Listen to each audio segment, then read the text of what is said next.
Welcome to the Tavern, my friends. Tonight, we descend below ground, not into any specific dungeon, but into the idea of the dungeon itself. The dungeon as it was understood in the early days, the dungeon as the OSR still understands it today. Because here's the truth most gamers think they know how dungeons work. But the old school dungeon, it's a very different creature from the modern adventure paths, carefully scripted hallways and such. Nah, in BX, in OD&D, in AD&D, the dungeon is a living system. It's not just a map. It's not just encounters. It's a machine. And that machine creates tension, choice, consequences, and story.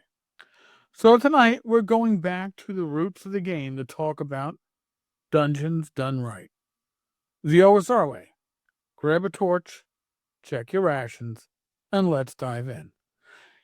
If you take nothing else from this episode, take this.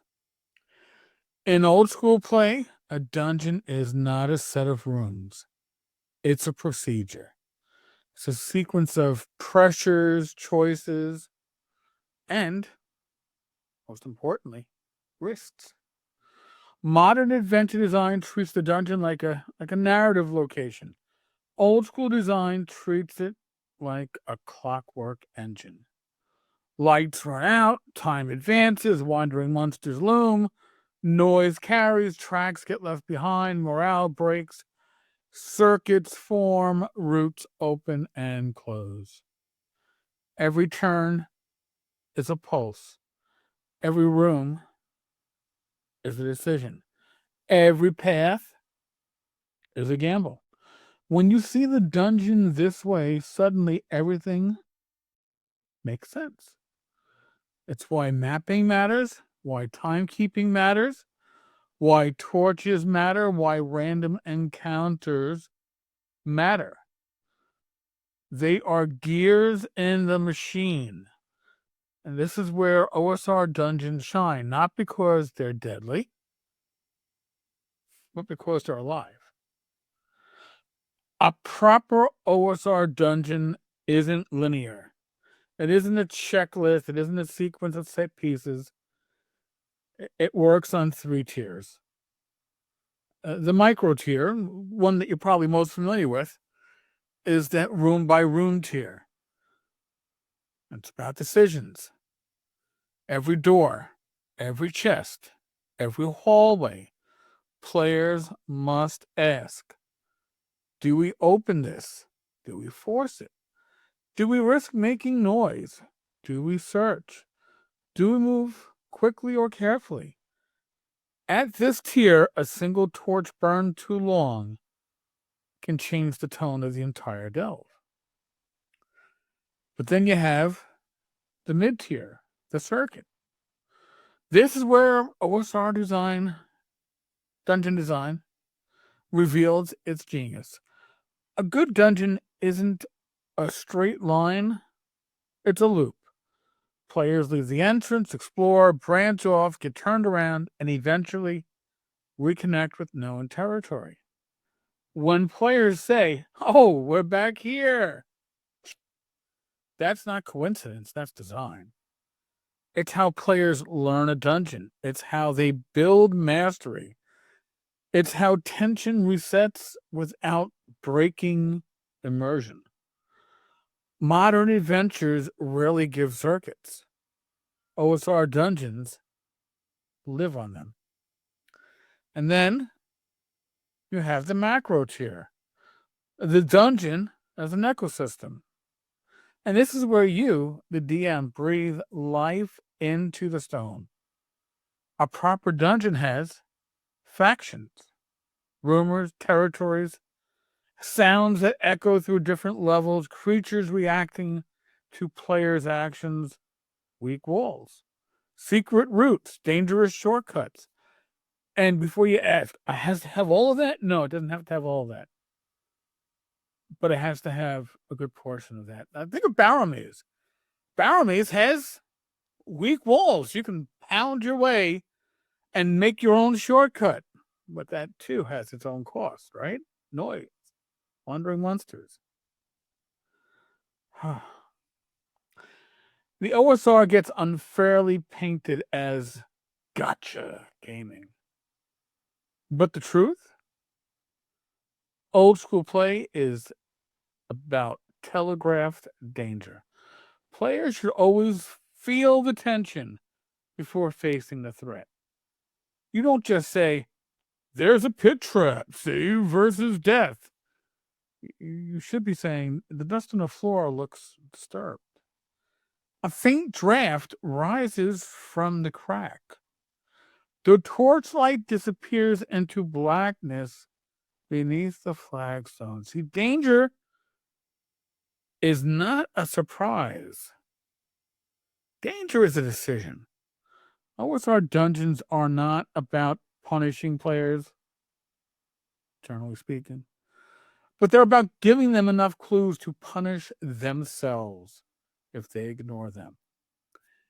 I'm just going to throw this out there. Played in Greg Gillespie's latest Barrel Maze release at North Texas, and that's how Greg runs games. A lot to learn from that. Now, if the dungeon is a machine, wandering monsters are the metronome that keeps the pressure on. Because they do 4 things. They do them well. They prevent players from dawdling. No 5 hours, we searched every square inch marathons, such lies, madness, and PC death. They make noise matter. Kick down a door, try to break or portcullis, the dungeon hears it. They make retreat meaningful. You might not face the same foes twice. And they make time a resource. Tortures and turns and monsters equals tension. And tension makes for a better game. I know. Some folks are like, huh? Trust me on this. A dungeon without wandering monsters isn't a dungeon. It's a museum. Now, we've gone over this one before. One of the most elegant OSR mechanics and one of the most ignored in later editions is morale. Morale is realism. Morale is pacing. Morale is mercy. Because here's the secret. Old school monsters don't fight to the death. Half your combats end in surrender or retreat or negotiation, which means combat becomes faster, more tactical, more meaningful, and less grindy. It's not about balance. I don't like that word when it comes to the OSR. It's about behavior. Morale brings the dungeon to life. And the beauty of an OSR dungeon is that adventures happen because of the dungeon, not in spite of it. Players get lost, they find forgotten hallways, they open doors they soon regret, they take shortcuts they shouldn't, they negotiate with strange factions, they descend further than they had intended, and when they finally escape back to daylight, treasure in hand, torches burnt out, hearts pounding, that story didn't come from a script. It didn't come from a railroad. It didn't come from an adventure path. It came from choices. The dungeon is a generator of tales, not a container for them. So, that's Dungeons Done Right. Not as a static map, but as a living engine of tension, exploration, and discovery. The old school dungeon isn't about punishing players. It's about giving them a world that reacts, shifts, and even challenges them at every turn. If you want more of this kind of deep dive OSR philosophy, hit the like button, drop a comment, subscribe for the next Tavern Talk. And be sure to tune in for tomorrow for the members-only episode, Dungeon Design Secrets, Loops, Telegraphing, and Bring a Map to Life. Until next time, stay safe, be well, and God bless. I'll see you all at the tavern.